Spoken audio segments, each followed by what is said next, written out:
আজকের আলোচিত রচনাটি হলো ২১শে ফেব্রুয়ারি অথবা জাতীয় জীবনে ২১-এর চেতনা। রচনাটির পিডিএফ পেতে ডিসক্রিপশন বক্সে থাকা লিঙ্কটি ক্লিক করুন। ভূমিকা: যে কোনো জাতির কাছে প্রিয় ভাষা হলো তার মাতৃভাষা। মানুষের জীবনে মাতৃভাষার গুরুত্ব অপরিসীম। ১৯৫২ সালের ২১শে ফেব্রুয়ারি বাংলার মানুষ তার রক্তের বিনিময়ে অর্জিত করেছিল মাতৃভাষা। এজন্য বিশ্ব এই দিনটিকে আন্তর্জাতিক মাতৃভাষা দিবস হিসেবে স্বীকৃতি দিয়েছে। এখানেই ২১ ও মাতৃভাষা দিবসের তাৎপর্য। আবার ফুটেছে দেখো কৃষ্ণচূড়া থরে থরে শহরের পথে। কেবল নিবিড় হয়ে কখনো বা একা হেঁটে যেতে মনে হয় ফুল নয় ওরা। শহীদদের ঝলকিত রক্তের বুদবুদ স্মৃতিগন্ধে ভরপুর। ২১-এর কৃষ্ণচূড়া আমাদের চেতনারই রক্ত। শামসুর রাহমান। মানুষ যেদিন বেরিয়ে এলো পাহাড়ের আদিম সেই গুহা থেকে, দেখলো নতুন পৃথিবী, নিজেদেরকে বিভিন্নভাবে আবিষ্কার করলো। সেদিন উপলব্ধি করতে পারেনি তারাও এই জগতে শিল্পের উন্মেষ ঘটাবে। আর জীবনের প্রয়োজনের জন্য তারা গুহাতে এঁকেছিল শিকারের একাধিক কৌশল। একসময় এই মানুষই জীবনযাত্রাকে আরও সহজসাধ্য করার তাগিদ অনুভব করল। তারা কল্পনা করল এক অনাবিষ্কৃত সারল্য। সেই কল্পনা বাস্তবে রূপ নিল। তারপর আবিষ্কৃত হলো লেখার হরফ। পরিবেশে সৃষ্টি হলো ভাষা। ২১-এর স্বরূপ: একটি ভাষা থেকে উৎপত্তি হলো বাঙালি জাতির, যে জাতির রয়েছে হাজার বছরের বীরত্বগাথা ইতিহাস, যে জাতির পরিচয় বীরের জাতি হিসেবে। মহান ২১-এ এই জাতির অন্যতম সৃষ্টি। ২১ হলো একটি চেতনা ও একটি বৈশ্বিক প্রতীক। ২১ এখন পৃথিবীর প্রায় ৩,৫০০-এর ওপর ভাষার সাথে সম্পৃক্ত হয়ে পড়েছে। ২১ বিশ্ব ভ্রাতৃত্বের ও বিভিন্ন জাতীয় ভাষাগোষ্ঠীর হিরণ্ময় প্রতীক। ভাষা আন্দোলনের প্রেক্ষাপট: দ্বিতীয় বিশ্বযুদ্ধের পরে ব্রিটিশ সরকারের প্রতিশ্রুতি অনুযায়ী প্রস্তাব নিয়ে ভারতে আসে ক্যাবিনেট মিশন। পাকিস্তান প্রতিষ্ঠার অনেক আগে আলিগড় মুসলিম বিশ্ববিদ্যালয়ের তৎকালীন জিয়াউদ্দিন উর্দুকে পাকিস্তানের একমাত্র রাষ্ট্রভাষা করার দাবি করেন। কিন্তু পূর্ব বাংলা থেকে ডক্টর মোহাম্মদ শহীদুল্লাহ এই প্রস্তাবের বিরোধিতা করেন এবং বাংলা ভাষাকেই রাষ্ট্রভাষা করার দাবি করেন। এভাবেই পাকিস্তান প্রতিষ্ঠার পূর্ব থেকেই রাষ্ট্রভাষার বিতর্ক সৃষ্টি হয়েছিল। ভাষা আন্দোলনের পটভূমি: ভাষার অধিকারের জন্য জনগণের এই অতুলনীয় সংগ্রাম হঠাৎ এসে হাজির হয়নি। এর সংক্ষিপ্ত চিত্র নিম্নরূপ: ১৯৪৭ সালের জুলাই মাসের দিকে আলিগড় বিশ্ববিদ্যালয়ের উপাচার্য ডক্টর জিয়াউদ্দিন উর্দুকে রাষ্ট্রভাষা করার দাবিতে প্রথম বক্তব্য দিয়েছিলেন। ১৯৪৮ সালের ২৩শে ফেব্রুয়ারি গণপরিষদের আইনবিধি সংক্রান্ত বৈঠকে ইংরেজি ভাষার সাথে উর্দু ভাষার নাম যুক্ত করার চেষ্টা হলে বাঙালি সংসদ সদস্য শ্রী ধীরেন্দ্রনাথ দত্ত তার সাথে বাংলা সংযুক্তির দাবি জানালে পাকিস্তানে মিশ্র প্রতিক্রিয়া দেখা যায়। ১৯৪৮ সালে গণপরিষদে উর্দুকে রাষ্ট্রভাষা ঘোষণা দিলে গণপরিষদের বাঙালি সদস্যরা এই ঘোষণা মেনে নেয়নি। কিন্তু ২১শে মার্চ ১৯৪৮ সালে এক জনসভায় মোহাম্মদ আলী জিন্নাহর ঘোষণা দেয় উর্দুই হবে পাকিস্তানের একমাত্র রাষ্ট্রভাষা। এই ঘোষণা বাংলার বীর সন্তানেরা মেনে নেয়নি। ফলে প্রতিবাদ আন্দোলন গড়ে ওঠে। ১৯৫২ সালে ২৬শে জানুয়ারি গভর্নর জেনারেলের মদতপুষ্ট হয়ে মুসলিম লীগের জনসভায় প্রধানমন্ত্রী খাজা নাজিমুদ্দিন পুনরায় বলেন উর্দু একমাত্র উর্দুই হবে পাকিস্তানের রাষ্ট্রভাষা।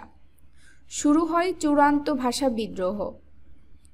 ১৯৫২ সালে ২১শে ফেব্রুয়ারি তৎকালীন পূর্ব পাকিস্তানের মুখ্যমন্ত্রী নুরুল আমিন ছাত্র জনতার শান্তিপূর্ণ মিছিলে গুলি চালায়। ফলে নিহত হয় সালাম, বরকত, রফিক, জব্বার সহ আরও অনেকে। অবশেষে বাংলা অন্যতম রাষ্ট্রভাষা হিসেবে স্বীকৃতি পায়।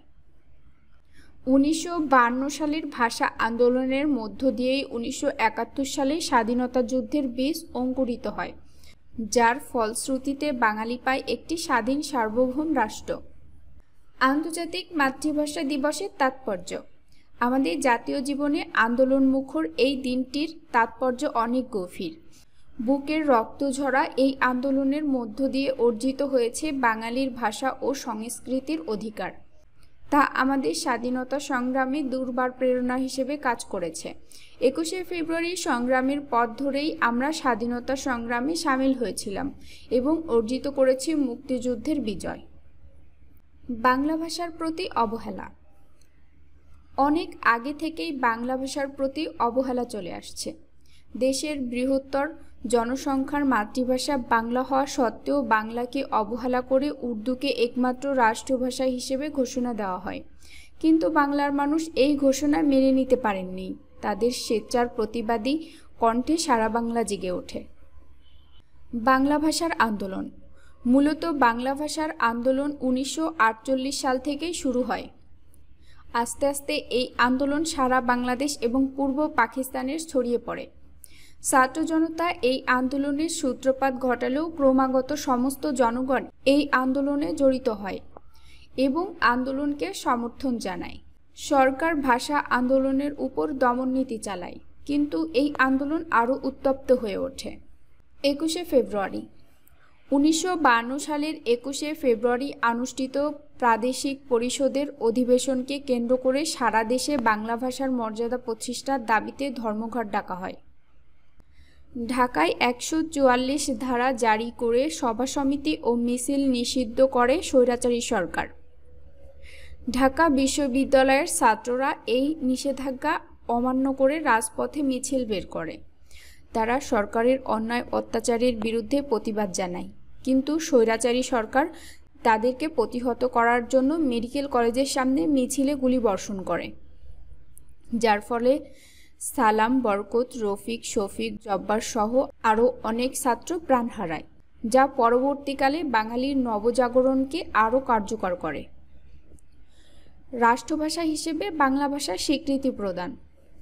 1952 সালের 21শে ফেব্রুয়ারির জঘন্য হত্যাকাণ্ডের খবর সারা দেশে ছড়িয়ে পড়ে। এই খবরে সারা দেশের মানুষ বিক্ষোভে ফেটে পড়ে। এই কারণে 1956 সালে পাকিস্তানি সরকার সংবিধানে বাংলাকে স্বীকৃতি দেয়। শহীদ দিবস।